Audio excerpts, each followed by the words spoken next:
What's going on, good people? I'm back with another video, and so today I just wanted to show my power station setup, which I will be adding solar panels and charge controller soon. But here's my 4,000 watt inverter, which is a 12 volt inverter, which I'm learning now that I should have went with 24 volt. But at the time when I bought this one, which this is don't get me wrong, don't get it twisted, this is a nice inverter. The Zizrox, I don't even know who this company is or what, but I just so happened to see this. I went through lots and lots of, during my research process, I went through lots and lots of just going through different inverters and prices. And anyway, I ended up getting this one. It looked cool. I only paid $200 for this one. So I ended up getting it and ended up going with the watt cycles. Man, these batteries are nice and sleek, man. They look so great, man. These are some nice batteries. I had one at first. I was gonna always get two, but I had one, and then I was thinking like, man, I need to go. And for one, this label is going to be replaced with 280. I'm thinking on the next production. So the first one I got had the 300 amp hour stamp on it. So I didn't want it. For one, I didn't want to get another battery. One say 300 and one say 280. So, and then I'm hearing that you want to get batteries that are made around the same time as each other. So I went on and just bit the bullet and went on and bought another one.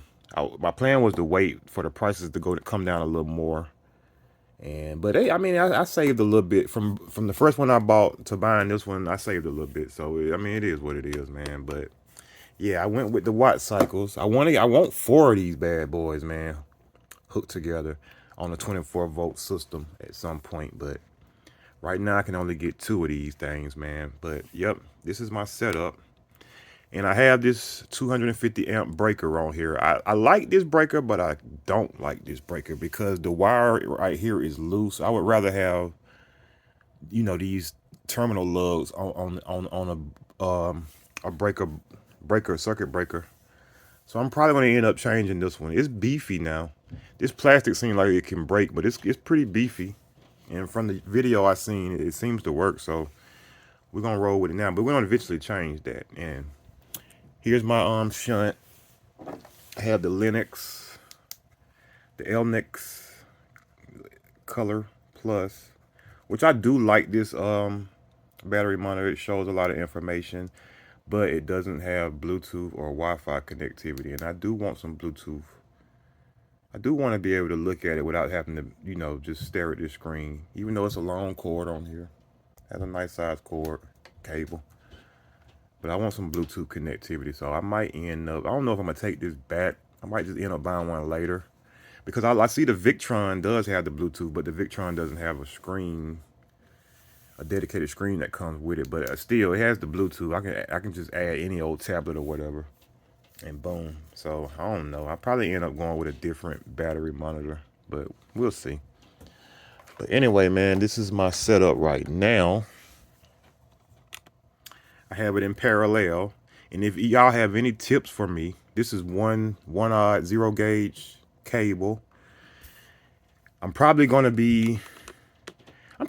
be running this. I'm not going to be running this thing at no 4,000 watts, and I'm probably not going to even be running it at 3,000 watts continuous. I probably could.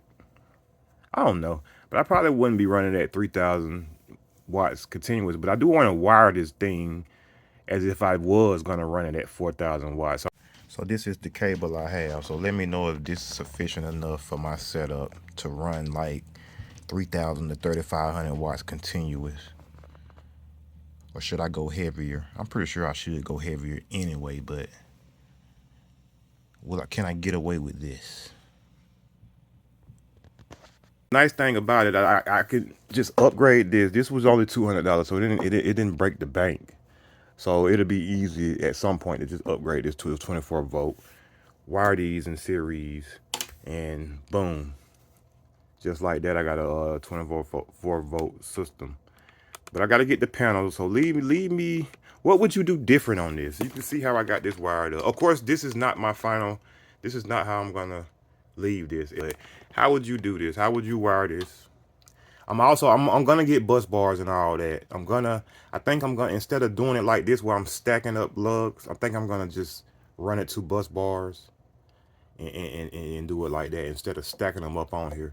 But just let me know, how would you do this? I am gonna change this. Like I say, I'm gonna add some bus bars instead of stacking these together.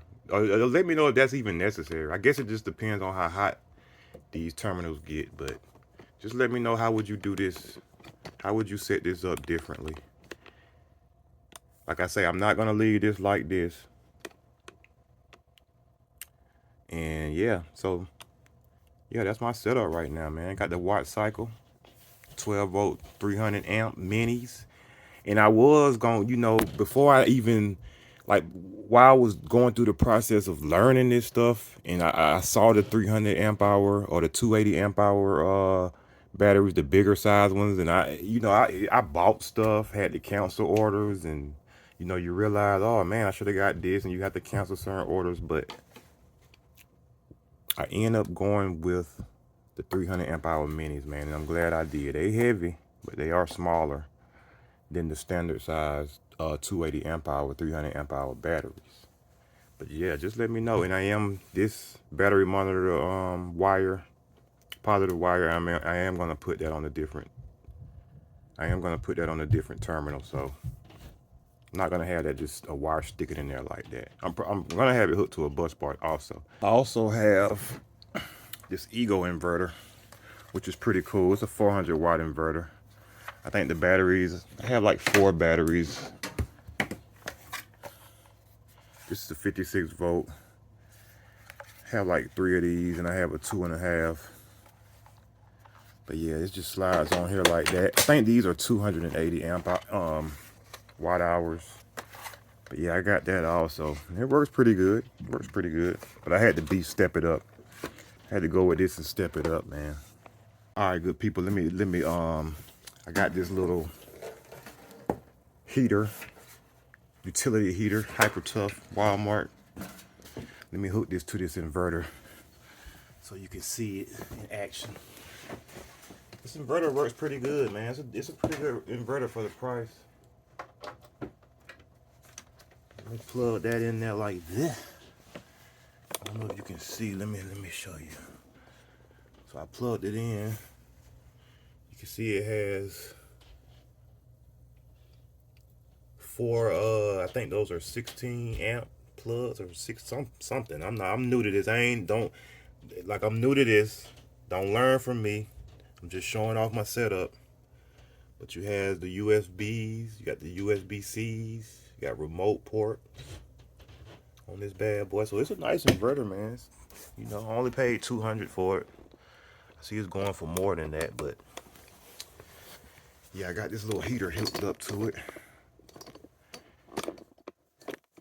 Let's turn it on and see what goes on.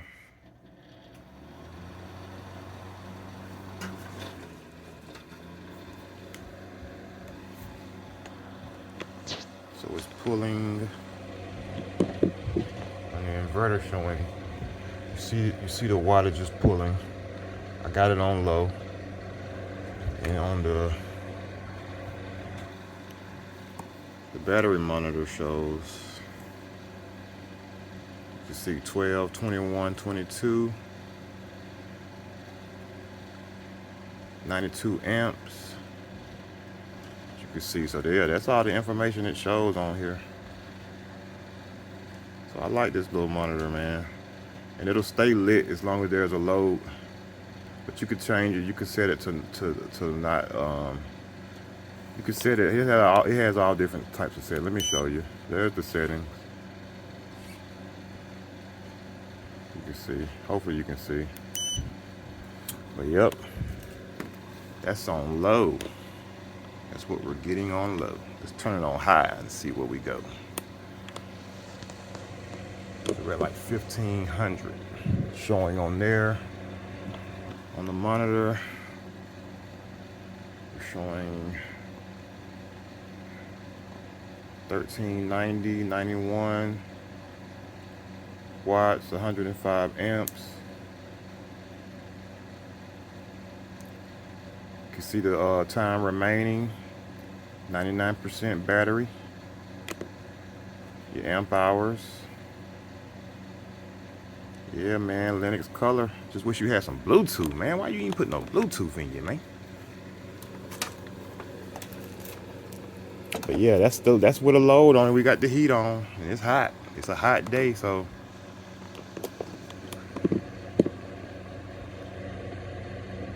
here's my inverter showing almost 1,500 watts output from these watt cycles, which I love. I love them. These batteries are so, I'm just nerded out when I got them. But yep. But yeah, just leave a comment down below, man. Let me know what I should do. Let me know what you would do. Like this video, subscribe if you're not, and I'll catch y'all on the next one. Peace out.